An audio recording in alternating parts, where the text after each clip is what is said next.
All right, so look, everybody's asking the same thing. What are we going to do? How are we going to survive this collapse? How do we hold it together when everything seems to be falling apart? People are losing jobs, losing homes, losing faith. You got grown, fully educated men and women out here struggling to survive, barely hanging on, spending their nights scrolling through their phones looking for hope and memes and quotes. That's what it's come down to. People are anxious. People are broke. People are tired. People are spiritually dehydrated. Everybody is looking for an external solution. But what's collapsing out there is only a reflection of what's happening in here. So the real question isn't what are we going to do, but it should be is who are we going to be once we unmask? Because the truth is, we've all been wearing masks. The first one is the professional mask. The one you put on to survive in a system that was not designed for you to thrive in. That's the version of you that clocks in, smiles for the customers, bites your tongue for the supervisor, and hides your exhaustion just to make it through another shift. You wear that costume of productivity because this system rewards obedience and it punishes honesty. It trains you to perform, but over time, you start forgetting what's underneath.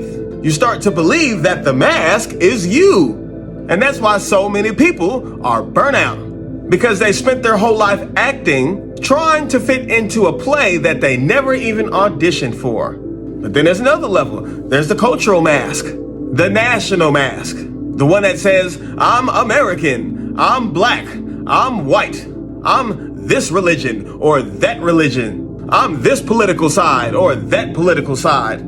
It's the mask that got handed to you before you could even speak. You were born into a box, a category, a narrative of who you were supposed to be. And that's the illusion that keeps the infinite self divided, boxed up, and labeled. But underneath it all, it's the same consciousness playing all the roles and all the parts. That same light, that same consciousness wears millions and millions and millions of faces. But still, it's important to understand how this specific mask was used, especially for melanated people, because our mask is layered deeper than the rest.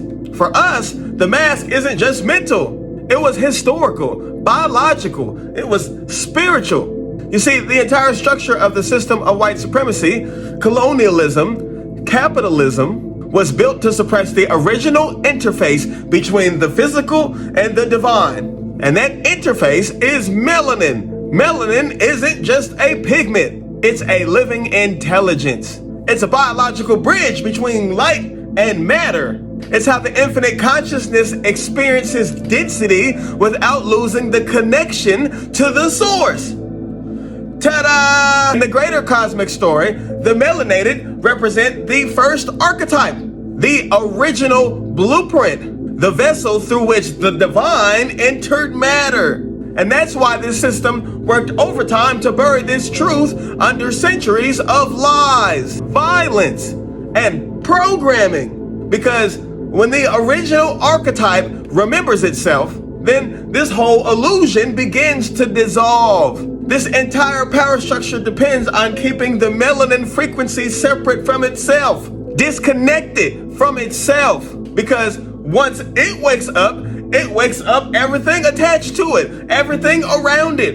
The remembering spreads like electricity through a network. But even beneath that, there's another mask, the ego mask, the one you build yourself. It's made from your memories, your preferences, your fears, your attachments, your identity. That's the I that you think that you are. It's the personal character inside the simulation. It's the story that you've told yourself about yourself. The ego mask is what keeps you attached to the illusion through your five senses. You see, hear, you taste, you touch, you smell. And the sensations feel so real that you forget that you are the observer behind them. When life hits you, when rents due, when the job fires you, when you lose someone that you love, it all feels so real that you forget the secondary nature of this world. You forget that it's all code, that it's all vibration. It's all energy forming and reforming according to your consciousness. The senses make the mask feel solid. They make this illusion convincing. But the senses were never the problem. They're just antennas feeding information to the mind so that this experience feels complete. The trap is identifying with the feedback instead of the observer behind it. This whole setup, the body, the senses, the ego, the world, was designed this way on purpose, not as a punishment, but as experience. Imagine the all wanting to know itself through contrast, as if it wanted to feel what it was like to be limited, to struggle, to forget, to rediscover.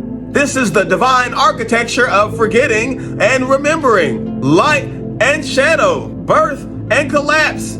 The professional mask gave structure to consciousness.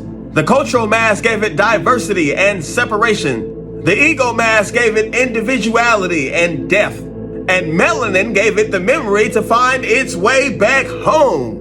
None of this is random. This is a cosmic design. So when you look around at this collapsing world, understand what's falling apart is everything false. The systems that depend on lies are decaying. The characters are waking up inside the dream. That's why you feel everything getting tight, getting heavy, feeling strange. That's the infinite self behind the mask trying to breathe again. Unmasking isn't about running away from the world. It's about seeing it for what it really is.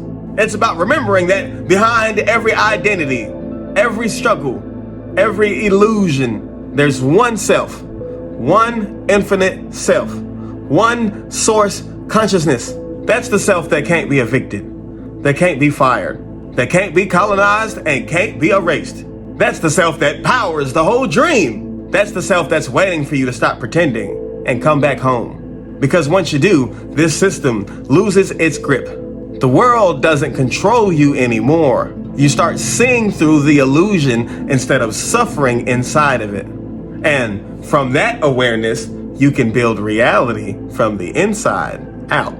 Not as a victim of collapse, but as a participant in creation. So when people ask me, what are we going to do? I tell them that we are going to unmask. We're going to remember what we are. We're going to stop feeding our energy into these false illusions that once had power over us. We're going to realign with the infinite self behind the mask, behind the role. And once we do that, the world can collapse all at once.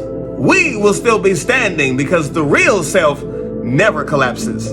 It just waits for us to wake up, take off the mask, and finally remember that we were the dreamer the whole time. Peace.